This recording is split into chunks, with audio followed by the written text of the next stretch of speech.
is why it's important for us to realize now the real purpose of life. The Quran says, "Ala بِذِكْرِ اللَّهِ تَطْمَئِنُّ الْقُلُوبِ." Only with the remembrance of God do hearts find rest.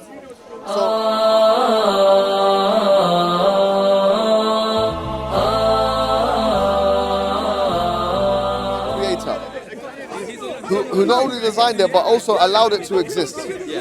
That's one option. And we have another option, is that it either came from nothingness, which is a mathematical impossibility, or that it was in a chain of infinite universes, which again is a logical impossibility. Which of those two things would you accept? Yeah, of course. The creator, yeah? Yeah. All right. So if that's the case, the question is, if we believe in a creator now, and we understand the evidences of the creator, my question to you would be, what is the purpose of our lives? Yeah, What's the purpose of your life? just to enjoy it, enjoy my family, have some love and laughter, get on with everyone of each kind, colour, race, anything. I'm really happy with you've got a very, positive, you've got a very positive attitude, and I really I wish I could commend you think for out the that. box, What's out the box, you know what I mean? It's like, Yes. why are we here? What are we doing? Exactly, right? Was one person put on earth, or was there 1,000 people put on earth at the same time? Do you know what I mean? Yes. That sort of question. So what I will say to you is this. I will say to you that we here on the earth are built for a purpose. Yeah. We're literally built for purpose, okay? And that the reason why we exist on this universe is to come to terms with the creator that created us. That's all it is. That's all. That's all it is. Once everyone believes what's going to happen. Pardon? And once everyone believes what's going to happen. What do you mean by that? You said once everyone believes there's a creator, Yeah. we accept it. Yes. Well, that's it, then we just live our Only lives. it benefits them. So human beings have free. He was telling me about how it benefits you by being a believer, and I Yes. can relate. Yes. But it also restricts me from wanting to do stuff I wanted to do. Like what? Mohammed, I stopped reading it. There's multiple things. Tell me. Go with a prostitute, Prostitute, yeah. steal Why would they say Stealing, Muhammad? all right. from shops. Okay, no problem. What else? What else do you want to do? No joking. I've told this guy already. No, go on. Cheating. Yes. Sleep with multiple women. That one we can work on that. All right. Working on it, Yeah, we can work on this one. All right. What else? Because it will tell you about the rules of Not Islam. praying 5 times a day. Okay. Yes. It's a bit like, you know what I mean? All right. Look. I do it once. Look. Let me tell you Maybe 5 something. All right. times. Let me tell you. Islamically speaking, you're right on many of those issues. Yeah. You know about Islam. I'm happy you know about the basic kind of injunctions of Islam. Yeah. 5 prayers a day and these things. Let me tell you one thing I hope you remember. Most things which are seemingly restrictive Yeah. have a serious purpose behind them. Okay. Look, let me tell you something about life. Okay, and maybe you can relate to me. Yeah?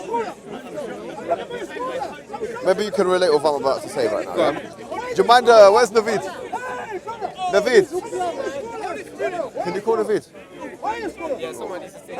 Because this guy's becoming a bit too excited. Alright, forget about him. Alright. I'm like a barrier. Yeah, sorry. Go on. Do you know what's one? What? Do you know what? Sorry, thanks. Do you know one thing in life which is guaranteed? Yeah. That's Your brother definite. taught me. But another one. For human beings, it's almost guaranteed that we're going to feel pain. Yeah.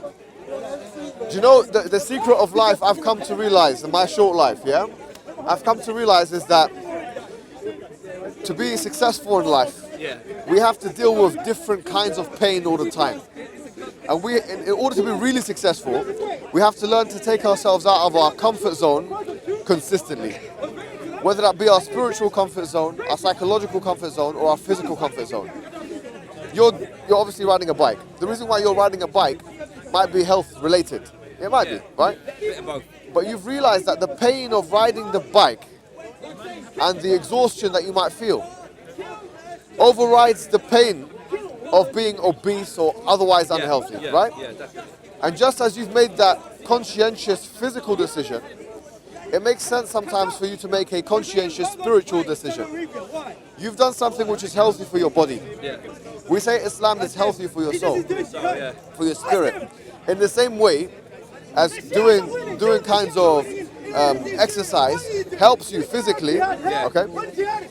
Then we would say Islam is a purification for the soul. Yes, it does necessitate coming out of your comfort zone. It does necessitate doing things which are seemingly restrictive, but they have fruits, or it has fruits which it bears straight away in your life. And I'll tell you one thing, I mean, this is a general principle, yeah? I don't know if you accept this or you don't. But I always say, the pain of discipline is better than the pain of regret. The pain of discipline is better than the pain of regret. And that goes in all spheres. The mental sphere, the psychological sphere, the physical sphere, and the spiritual sphere as well. Yeah. Do you know all of those things that you mentioned, prostitution and these things? Yeah. They will haunt you in this world, in your daily life, before they haunt you in the hereafter. All of those things are symptoms of an undisciplined self. Someone who goes and steals, someone who goes and abuses women in prostitution, puts themselves at risk of getting STDs, and those women at risk of getting STDs, and doing these things. That's not a celebration of human achievement.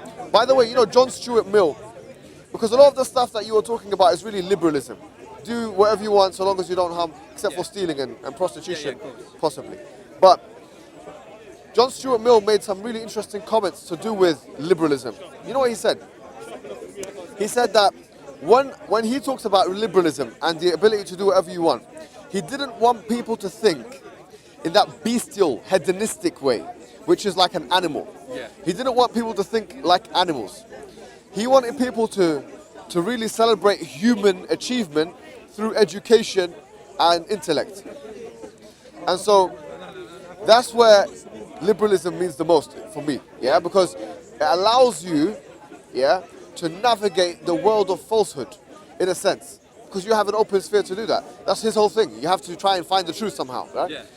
So the best thing you could do with your criticality and the fact that you live in a world that's less restricted is try and find the truth. And I'm saying to you right now that the truth is what we started off with in this conversation. The truth is that we came from somewhere. We came from a creator that created us in this world. Yeah. And we're going somewhere. Have you ever considered the following question? What happens when you die? Just going to dream. That's it. Going to a dream. Have you ever considered it? Dream forever. I like that. Very good. So there's two interesting answers here. I say One of you the- get buried. Yes. Gone. You're saying get buried, you're gone, so it's like TV switch off. Yeah. It's just like that. Yeah. Okay, and you're saying it's like a dream. Two really interesting answers, yeah? Let me tell you something. You know science? Yeah. Science is the study of patterns and regularities of the natural world that have happened historically. And we'll use that historical information to predict what's going to happen in the future. Isn't that what we do? Yeah. We use the historical information of patterns and regularities that have existed in the historical past to predict what's going to happen in the future. For If it's example, scientifically proven, like if you take that role, Yeah. that will happen. Then that's it proven, isn't it? let me give you an example, easy example. That's the If easy I get example, this cup here and Yeah. I drop it, we know that that's the law of gravity in action, right? Now, I like your answer to the question in a way, because I asked him what happens when you die. He said you dream. You know why he said you dream? Because he's dreamed before. He's dreamt before in the state of sleep. Yeah. And the state of sleep is the closest thing we have as a measuring point for what death is, because sleep is an unconscious state. Sleep is literally when you lose your consciousness. Yeah. You can sin and not be punished. Yeah? Sleep is literally where you lose your consciousness. So when you die, you lose your consciousness. Now let me tell you something that's never happened when you sleep. It's never been the case when you sleep that you didn't wake up, number one. It's never been the case unless you're in a coma or something, in which case No, we get the we drift. can make an exceptional case. But it's never been the case for me and you, let's say, that you've never woken up from sleep. Number two, most human beings have experienced dreams, which is a world which is outside this world. So, if we're using a scientific approach, his answer is better than your answer, and I'll tell you why. He's saying that, and you're both atheists, so no problem here. He's saying that the historical past, from his experience, he's dreamt. So he's saying that that's likely to happen in the future. We're saying the same thing as religious believers. We're saying that sleep is the sister of death. Like the Prophet Mohammed said that sleep is the sister of death. And we believe, just as you wake up from sleep, you will wake up from your ultimate sleep. And just as you dream, you will go into another world. So our approach is more concurrent with a scientific approach. Because all of the things that have happened before in your life and my life indicate to the fact that when we're unconscious, we experience another reality. And we also wake up, so to speak, from our reality, from that reality. The Islamic model is just that, is that you will wake up again, you'll rise again on the Day of Judgment. There will be another forum, another domain, another reality. Like in reincarnation? Not reincarnation. So what we believe is that God created us, as we've been talking about, and that He's judging us, He's testing us, and that we will be, well, after we die, we'll be raised again. Literally raised again. Yeah, physically raised again. Just like plants are raised again. What, in another human body, you say? Your own self. Your body will be resurrected from fingertip to toe. You'll be completely reassembled. Just like when you have a seed of a plant. You know, you have the genetic information in that seed. It's not controversial. You might think, well, this is out of this world. It's a high thesis. It's not really. Because when you have a plant, or when you have a seed, and it stores all that genetic information, and you put it into the soil, if God wants, and He does, that will come back as a plant. And it will resemble the same plant. So why is it so difficult to believe, subhanAllah, that we'll be put into the earth and that God will resurrect us again in the same form, with the genetic information that we have? Well, then, if you believe it's like a seed, it's a seed from a plant. Yes. So then it grows again. So the theory would be then, if you die, then you become a seed again, so you become a baby again, so you become an adult again. Yeah, so the genetic information of our remnants will be used by God to recreate the human being. Now, we'll be resurrected on this Day of Judgment. Would you like to also raise the coccyx bone? Yeah, so some hadiths say that there's a coccyx bone, which is in the back. But even if the person's been cremated, God will be able to resurrect that individual. Now, we believe that this forum of the Day of Judgment is a day of ultimate justice. Yeah? It's in fact restorative justice. That's what it is. All of the injustices that, because if you believe in injustice and justice, all of the injustices that we have committed against each other will be restored on the Day of Judgment. Will be restored. And then the ultimate fate of that human being will be determined, and that's where we believe in heaven and hell. Now, there's only two major world religions that really believe in heaven and hell. Let's say Judgment Day. What's that, the day you die? That's the day of so Judgment Day is the day we're raised up again, and it's the day when we are let to know about what we've done. So everything that we've done in this life will be exhibited in front of us. The Quran says, whoever does an atom's weight of good will see it then. And whoever does an atom's weight of evil will see it then. An atom's weight. So everything will be seen by God. And you will see. It's kind of like a match analysis. You know when the football match is done, and then you have, but it will be an intricate one. One where every little detail of your life will be scrutinized, absolutely, yes? That'll take 53 years to scrutinise my life. No, it will take more than that. So it will take up to 50,000 years. Now, how would that happen? We'll be resurrected in certain bodies, but some scholars say, well, 50,000 is a number for disbelievers, and it will be less for whatever. But the idea is it will take a long time, yeah? This time is the sorting out process. So you know you've been given the right deal. There's not going to be any injustices on that day. La dhulma al-yawm. The Quran says there will be no injustice that day. Even the animals, everything. So after that, You then have the divine gardens, which we call Jannah. And you have the eternal abode of hell. Now hell is a fire. Literally is a fire.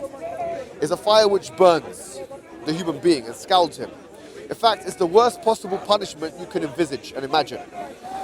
And the only reason why it was created is because certain human beings on this planet called Earth were the worst of creation. Who are the worst of creation? The worst of creation are those individuals, who have failed to meet the basic human function, who are on this planet Earth. Everything else in this universe is abiding by the laws of physics. Everything else in this universe is submitting to the laws of God. Whereas this rogue agent, if you like, this maverick, has decided to go against the grain and to go against the purpose of life and not fulfill the basic human function. So by doing this, they have convinced themselves to commit the ultimate transgression and have earned the ultimate torment, which is a punishment for eternity. But for someone to earn that punishment, they would have to have been exposed to the message, like you are being exposed to the message right now. The Quran says, وَمَا كُنَّا I wasn't going to go مُعَذِّبِينَ. to hell before I come here. Now I've listened to you. No. I might go to hell. The Quran says, وَمَا كُنَّا مُعَذِّبِينَ حَتَّى نَبْعَثَ رَسُولًا. We are not. Well, it says in chapter 17, verse 15. I don't think you speak Arabic. It says that we weren't going to destroy a people or punish people until we sent them a messenger. Now, a messenger means anybody. Anyone here that comes and reminds the human being of their purpose. Because our purpose in life has not only been made so evident, it's blatant, it's painfully obvious. That's what it is. It's painfully obvious when you look at the stars and the surrounding, that there was some kind of creator behind it. It's so painfully obvious that human being has not only been given that, but he's also been given intrinsic ability to recognize God called the fitrah. But it's not because of those things. It's despite those things that God will then punish human beings, because then the message is given to remind the human being of his purpose. So three things. You have what you call the ayat al-kawniyah, where you have the creation around you to remind you of God. You have within yourself, وَفِي أَنفُسِهِمْ. Inside yourself you have this fitrah to remind you of God's existence. Then you have the ayat of God, or which are the signs and evidences of God that come in the form of revelation and messengers that give you clear evidences. And then the person, if they reject all of that, then they are now eligible for the hellfire. Now they are eligible for the hellfire. That is a kafir. That is the one who will enter the hell and stay in the hell forever and ever and never come out of. It will never come out of the hell. In fact, the punishment will only intensify in the hellfire for that individual. You don't think that's harsh? It's very harsh. I don't want to believe and now I'm going to be punished for it. So the Quran says, "Isbiru aw la I tasbiru." haven't seen no scientific proof. Let me tell you like something. Say, he hasn't opened up the clouds and gone. Let me tell you. Understand is that Hold on. So we'll come to that. Sorry. what you need to understand is We- that believing. So let me just. I'm being honest. Because of the company. So I'm being completely honest with you. The Quran says, "Isbiru aw la tasbiru, sawa'an alayhim." So be patient in the hellfire, or don't be patient. It doesn't matter, because patience does not carry any weight in that situation in the hellfire for those individuals. Now we talked about hell. Let's talk about the heaven quickly, just so you know our model. Heaven for us is literally a place where you get everything you want. 7 virgins. You don't have Is that a 7. myth or is that- I'm off there I've heard now that then. Every Muslim man gets 2 women as standard. Now there is a hadith in the Tirmidhi that says you get 72 in addition. Now this hadith has been criticized, but really I believe it's authentic hadith. I believe it's an authentic hadith. And hopefully it'll be authentic, even if they say it's weak. So the point is this, I feel like some people now in the West, they criticize the hadith of the virgins. It's the most ridiculous thing. Why? Because you have intercourse in heaven. It's not the same intercourse that we have in this earth. It's not fraught with the imperfections and the blemishes of the bestial act that is sexual intercourse on this earth. In fact, what it is a pure act which will benefit both parties, right? And it's not just something men will get, it's something women will get as well. Some people say, well, okay, well, the feminist argument, or some other people say, well, how comes you have you have women serving men in the heaven, and you don't have men or boys serving women. Well, this is not correct because they haven't read the Quran. The Quran says there will be ghilman, there will be young boys as well, or young men, also serving men and women. There will be wildan and ghilman. These words are used in chapter 56 of the Quran, chapter 55 of the Quran, chapter 76 of the Quran, talking about these people that will serve. So it's not like there's nothing to do with gender here. It's just the reality that human beings have certain cravings, as we know from society, and certain. You were talking about what you want to do. Yeah. So we don't want to go and turn around and say, I want to sleep with X amount of women. The first thing you said to me today. And now when we talk about the virgins, 7 virgins, so isn't that what you wanted all along? Do you know what I'm saying? So you'll get what you want. We just have to be patient. Now the point I'm making to you is this. Basically heaven, the Prophet said, ما خطر على قلب بشر. It's something which no human being can actually imagine. Are very much vivid and have a lot of imagery. They cannot be, the actual heaven and the actual hell can never be actually grasped by human beings. Because we've never experienced these things. Going back to our original epistemology, we can only envisage that which we have experience of. We have no experience of these domains. So we can't even begin to imagine what they will actually look like and be. But it suffices to say, heaven is where you get everything you want and more, and there will be no pain, and everything will be pleasurable. And hell is the opposite. Everything will be painful and there will be no pleasure at all. Can I ask one thing? Is that a good place to start off to try and get people to convert to Islam? Do you know what I mean? No, I'm just telling you about. Over to Islam, you fucking get 7 virgins, you get all this and that. Or if you don't, you're going to go to hell. Now I've told you. Do you understand? Does everyone understand that? Yes. Is that a good way to get people in and say, listen, become a Muslim? My function here is that correct though? I can see what you're saying. Thank you. Usually I don't go around telling people this, but I don't put it in the way that you put it. I'm not trying to scrutinise. No. You're like I like your way, I Albert. be friends, man. No, I like you. That's what I want. But I'm just telling you the basic beliefs because it's very important that we know what we believe in. All right, so that's what we believe in. What I call you to is to worship God. That's what I'm calling you to. One quick one, is sort of, before I forget it. If God created us all, Yes. why has He created so many different diversities and so many different gods? And so, I mean, as you know, I'm not a believer. To test the true man. Do you reckon? Okay, thank you. I mean, that's very good. You see, this guy's getting it already. Yeah. لِنَبْلُوَكُمْ أَيُّهُكُمْ أَحْسَنُ عَمَلًا. He's created the life and death. You say it too quick. He said in the Quran in chapter 67, verse 2, he said, we have created life and death, so you can test of you who's best of you in deeds. Yeah. But not only this, it's correct, yes. But it's the thing is, you have a lot of false deities. We believe that some of those false deities are our own desires. For example, the Quran says, أَفَرَأَيْتَ مَنِ اتَّخَذَ إِلَهَهُ هَوَاهُ. Have you seen the one who takes his own desires as a god? What is a god, right? A god is something which you ultimately submit to. Yeah. You submit to your own desires. Some human beings, like in this world that we live in now, they literally submit to their own desires. Everything they want to do, that is the ultimate for them. Yeah. Therefore, they've made themselves the god. You see. So, and the Prophet Muhammad he said, "Ta'isa abdul dinari wa dirham." He said, woe be to the one who is the slave of the dinar and the dirham, which are 2 currencies, money. So some people worship money. Some people worship themselves. In capitalism, you see what I mean? Yeah, thank you for being so forthright about it. But the point being is that we believe that with this comes a curse. Because money, capitalism has produced nothing. But inequalities, poverty, I'm talking about an absolute capitalism. And also a self vacuum that is produced oneself. So I would say that is why it's important for us to realize now the real purpose of life. The Quran says, "Ala بِذِكْرِ اللَّهِ تَطْمَئِنُّ الْقُلُوبِ." Only with the remembrance of God do hearts find rest. So because our intrinsic nature is that we were created by this creator, if we try and worship any of those false gods, we will no doubt be in a state of depression. You'll be depressed. But when you are worshipping the Almighty God who created you, then we believe in this case the creator, the entity that created all that exists, in this case you will find your purpose in life. You see what I mean? So and this is not a new thing. I mean, we believe all the prophets came with this. Moses came with this, Abraham came with this, Jesus, and all of these prophets.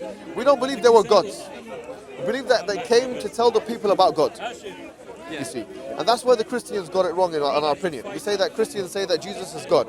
No, Jesus was the Son of God. Yes. Yeah, who was No, he but praying to? they believe that Catholics believe that Jesus is the Son of God. no. They believe in Yeah, both. I mean, that's, I Catholics don't and really understand any. That's Catholics and what Protestants I both thought. believe that Jesus was God and the Son of God at the same time.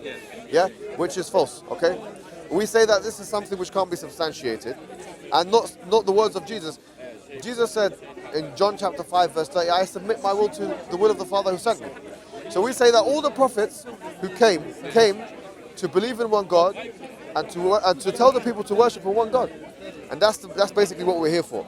Prophet Muhammad was different because we say that he was sent with the same message. The difference being was that he, instead of saying it to the people, locals, he said it for all humanity. In chapter 7 verse 157 or 158 of the Quran, it says, "Say, O Muhammad, inni Rasulullah ilaykum jami'an, that I am a prophet for all of you all together." You know, all together. In chapter 34 of the Quran, verse 28, in Surah Saba, وَمَا أَرْسَلْنَاكَ إِلَّا كَافَّةً لِلنَّاسِ وَلَكِنْ أَكْثَرَ النَّاسِ لَا يَعْلَمُونَ. That we haven't sent you except for all of human beings. But most people don't know about that. And that's why I'm here to tell you about it. So you know about it. So this Prophet Muhammad, we believe he came for all the humans, to tell them to worship in God. That's all it is. And that the last book is the Quran. This is the final book that was sent. There were books that were sent before, but they were changed. They were changed. Is it like you got the New the Bible, the New Testament? That's right. That's right. So we think all of those things were changed. So does this make sense to you guys? You talk very intelligently. Well, You know, the truth convinces most. Well, no, you're a very intelligent man, where I ain't. You don't need to be intelligent to recognize the truth. In fact, recognizing the truth makes you intelligent, in my opinion. So I feel like the fact that you've seen truth in what I say is not because of of how I'm saying it. It's because of what I'm saying. Most of what I've said today has not been my words, have been the words of the Quran, have been the words of the Sunnah, have been the words of the Prophet Muhammad. So if you're convinced by that, you're not convinced by me. You're convinced by the words of the one who I'm narrating from. So I would say to you, if it hit your heart and it touched you, the natural next step is to worship God, is to accept God. And then we get all them virgins. You'll get them later on. You'll get them. Yeah, I think I'm going to be a rebel for a couple of years. And, Listen, Hey, I'm going to have a coffee. Nice thank you talk very to much, man. Right. Thank you. Let me tell you something, all right? Being a rebel will not.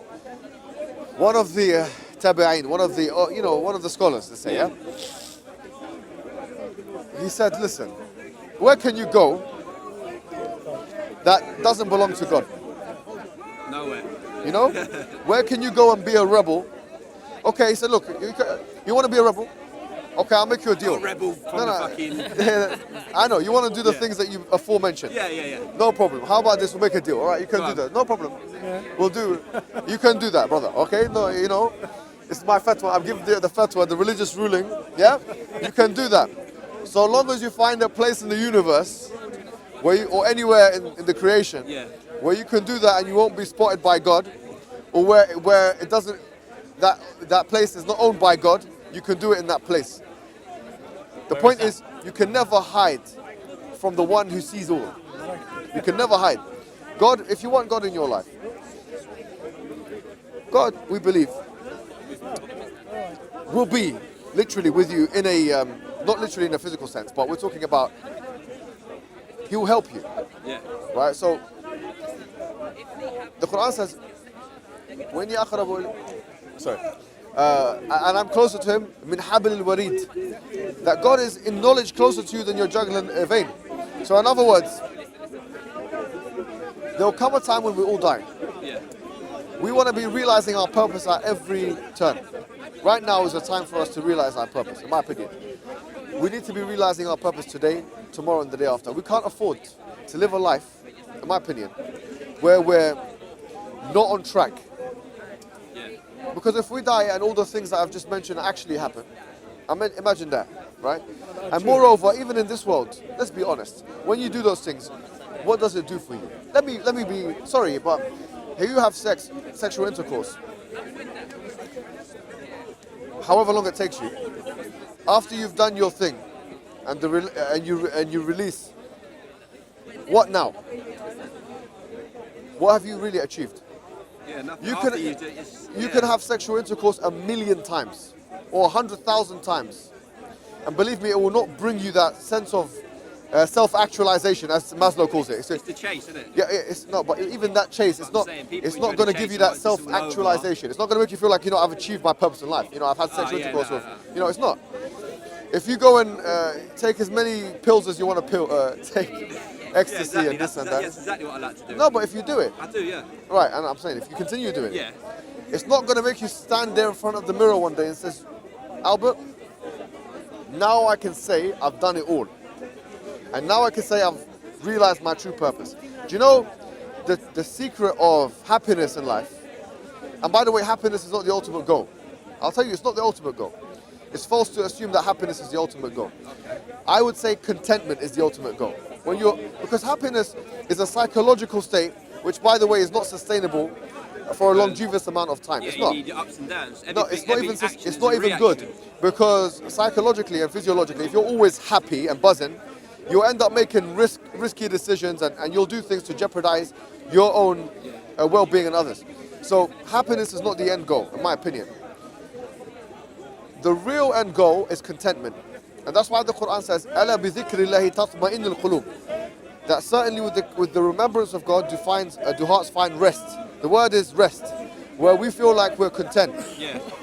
So I'm not promising you that if you're going to become Muslim, that every day of your life it's going to be it's like taking a tablet or a Oh, pill. yeah, of No, course not, of course not. it's going to be a different kind of atmosphere. Yeah.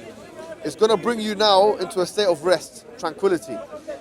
The Prophet Muhammad ﷺ, he said in the hadith, do you know what he said? He said, "Ajaban li amr al-mu'min." He said, "Wondrous is the affair of the believer." He said, "Wondrous is the affair of the believer. Yeah, go on. Inna amrahu kullahu lahu khayrun." That all of his affairs are good. وَلَيْسَ ذَاكَ لِأَحَدٍ إِلَّا لِلْمُؤْمِنِ. He said, this is not the case for anyone except for the believer. إِنْ أَصَابَتْهُ صَرَّاء شَكَرَ. If good things happen to him, he's thankful. وَإِنْ أَصَابَتْهُ ضَرَّاء صَبَرَ وَشَكَرَ. If bad things happen to him, he is patient and he's also thankful. Yeah. So the real believer, the real person who's achieved that purpose of life, yes, they might not always be happy, but they will always be in a state of tranquility and contentment. And they will always be in a state of what we call rida, acceptance. Yeah. So this is what I can promise you. If you are a true Muslim, if you become a true submitter to God's law, Yeah. what will happen is, no, you're not going to get like a ecstasy rush. You're not going to get that kind of a rush. But what you are going to get, if you do it properly over a span of a consistent period of time, Yeah. is you'll get contentment, fulfillment, and tranquility. As a matter of fact. As a matter of fact. And you will not be touched with depression. That is something I can guarantee you. Really? Yes. If you're doing it properly, you will not be touched with, in my opinion, you will not be touched by depression. Okay, yeah. Right? Can I add So, something to that? Like, sorry to interrupt you. yeah, of course. So basically, the brother spoke well. Like, obviously, there's nothing that you can get from it. But the thing is this: becoming a Muslim, if you forget the Arabic word, Muslim means something to submit. But before you become a Muslim, this is the kind of steps you go through: awareness, Yeah. knowledge of God, Yeah. and then after that, slowly you get to everything. So what do I mean by awareness? There are people that think the Quran is specific about the people that they talk to. Like every verse for certain people. The Quran literally says, this verse are for those who think, these verses are for the wise, these verses so on and so on. So depending on what kind of person you are, for example, I like to reflect on nature. For example, I like the patterns of nature. Yeah. I like how when you take a bee or a certain insect out, everything else collapses. And I'm thinking, whoa. I'm thinking like if you take human beings out, everything will stay. So everything will be the same way.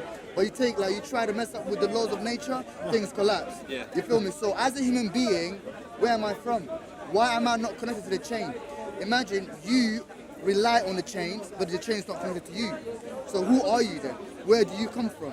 Where do you go back to? Why is your life so short? Yeah. You know, there are things that you have to think about. That then through that awareness of nature takes you back to the reflection of God. Now you're thinking, who is God? Now this is the kind of God that we're trying to look into. So how do you connect to? Muslim means someone that's submitted to, for example, there's a Muslim and Islam. Islam is the follower of peace, and Muslim is the one that's submitted to peace. But now, where is the peace coming from? Peace is the essence. Like, for example, what is the essence of peace? God is the essence of all peace, essence of all light. In this world, we have two kinds of lights. We have borrowed light and a given light. For example, the sun is a given light. The moon is a borrowed light. But the soul is a given light. So now, the reason why I'm giving you this distinction is that it's God that gives light. For example, there is glitter and glamour. That's what I'm trying to get to. Glitter and glamour, they only glitter through borrowed light. For example, you get a diamond, you light up, you put a torch on it, it will glitter. Take the torch away, it will dim off.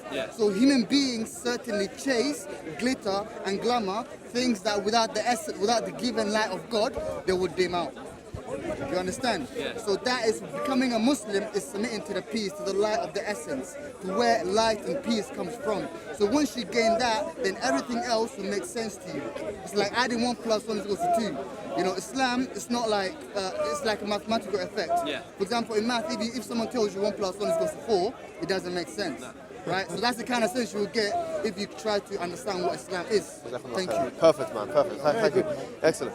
So what I'm going to say to you now is I think the next step for us could be the following, yeah? Now, being a Muslim doesn't mean that we're going to jump, you got to follow all these rules all the way, because it's difficult. Easy in, easy out.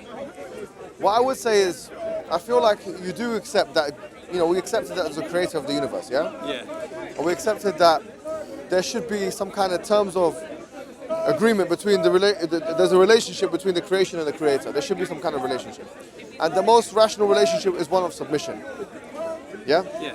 So if you think about it, we really define this as worship.